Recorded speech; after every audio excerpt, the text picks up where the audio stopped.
Hey everyone, welcome back to my YouTube channel. If you're new here, hi, my name is Anu and I make videos all about studying in the UK and life as an international student in the UK. So if any of that interests you, I'd recommend you subscribe to my channel. I'm sure you're going to find my videos really helpful. Now, before I begin with the main topic of this video, there's something that I want to mention. If you're planning to study in the UK, you must be in search of an accommodation.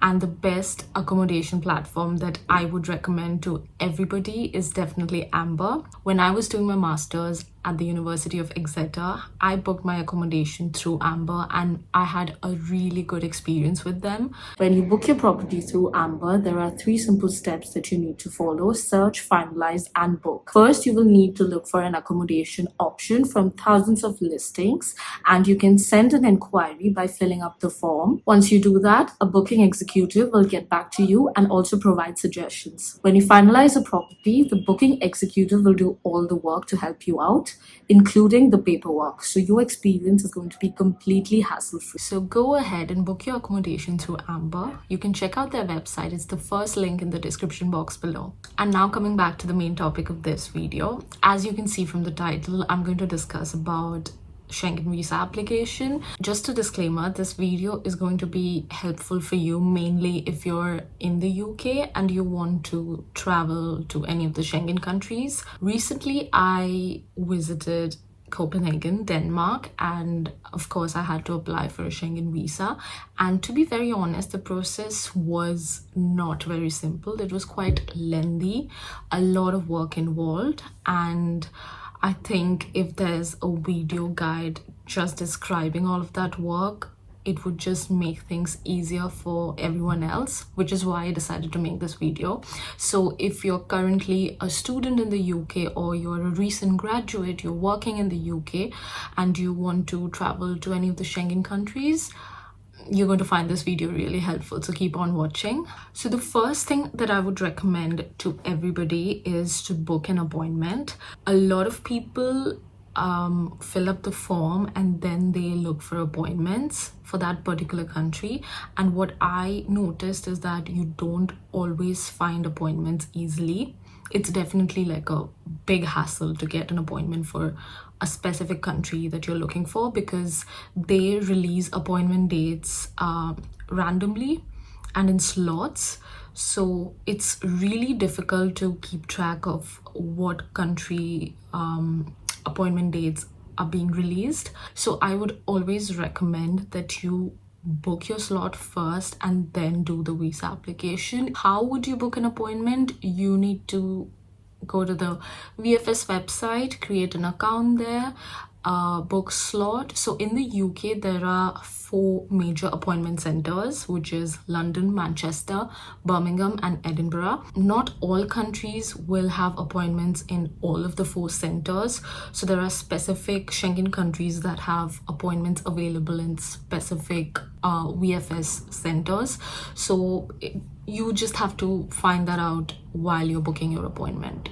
And yeah, now we come to step number 2, which is filling up the application form. As per my knowledge, the application form for most of the Schengen countries are more or less similar, like quite same.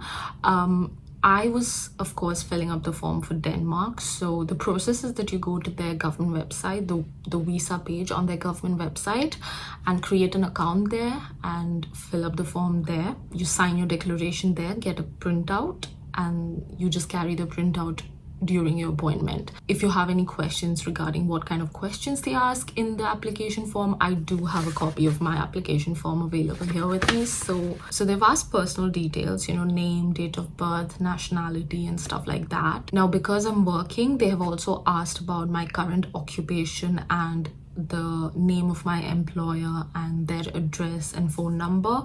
But if you're a student, definitely it's going to be slightly different for you. You might have to provide the name of your university and the address and phone number of your university. Then I had to provide information about my passport, passport number, issuing country, issue date, expiry date, that kind of stuff. After that, I had to provide details of my travel itinerary. So I had to provide my flight details, my accommodation details. I have heard a lot of people purchase dummy tickets, which means that you don't really pay for the tickets until you get your visa, because what if your visa is rejected? So the money gets wasted, right? So what a lot of people do is they get dummy tickets, and I really don't know how it works and from where they get it.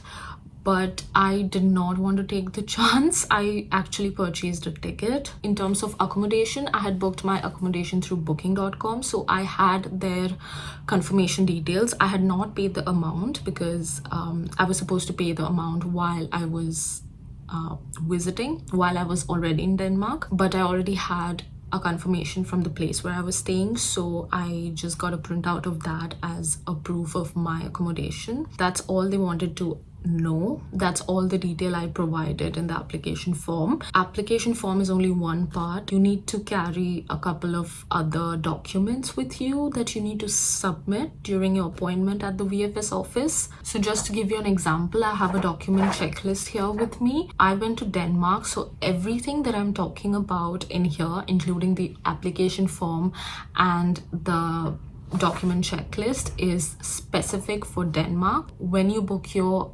appointment at the VFS, they're going to provide you with a checklist like this, and that's going to tell you what documents you will need to submit. I had to submit, of course, my signed application form, passport, so I had to get photocopies of all the pages of my passport. I also had to provide proof of residency and evidence of my occupation. Now both of those were combined for me because I provided pay slips from my workplace. So the pay slips showed that I have a job, and it also showed my address, so that worked really well for me.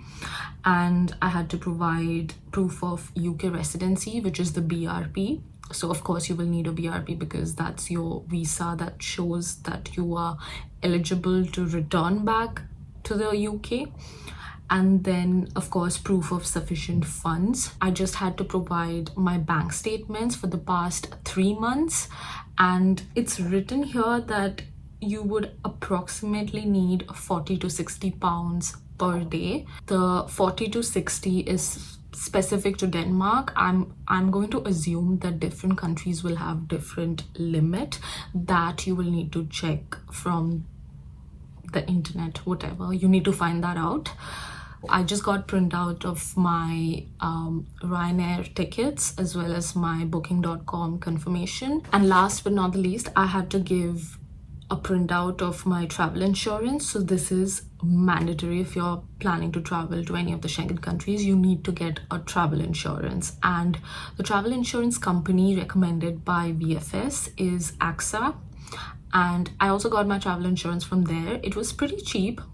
It was a 3-day travel for me, and I paid about 20 pounds for my travel insurance. So the amount kind of depends on the number of days you are traveling for, but it's not too much. Other than the travel insurance, you're also paying for the visa application, which was 80 euros. I'm not sure how much exactly that would be in pounds, but yeah, the exact amount was in 80 euros. The appointment, so you physically go to the VFS office, whichever office you've booked out of the 4 centers, and the process was very simple. It literally just took 10 minutes. I handed in all the documents. I had to submit my biometrics, literally just fingerprints, and they had clicked a photograph of me. Now once you submit your application form, you just have to wait, is what I thought. But I wasn't expecting it, but one fine day I got a call. They were just asking me questions like, why do you want to visit Denmark, or why did you pick Denmark as your first Schengen country that you want to visit. They asked me, where are you planning to stay, and what places do you plan to visit in Denmark, and just basic stuff like that. Turns out that they do ask these questions to some of the people who are applying for the first time. And yeah, I was applying for a Schengen visa first time, so they did give me a call. There was nothing scary about it. It's like a very basic procedure that they follow, and it was a very relaxed, friendly interview. But yeah, that's it. It was just a 5 phone conversation. After the phone call, within like 3 or 4 days, the decision was made and I got my passport back with the visa. I was granted the visa only for the duration of my stay. Something I got to know recently is that if you hold a UK multiple entry visa, which is basically your BRP, so if you have a UK BRP, there are a couple of countries around the world, more than 30 countries actually, so that's quite a lot of countries that you can go to without applying for any visa. What I mean to say is you can literally book your ticket, take your passport and BRP and just go to that country. You do not need to worry about your visa at all. I'm going to share a link in the description box below. So these are also certain countries that you can consider traveling to, because you do not need to apply for a Schengen visa to travel to these European countries. Makes life easier, I guess. I really hope that you found this video helpful. If you did, please show your support. Make sure you like this video and subscribe to my channel. Thank you so much for watching. I will be back with another video very soon. Goodbye.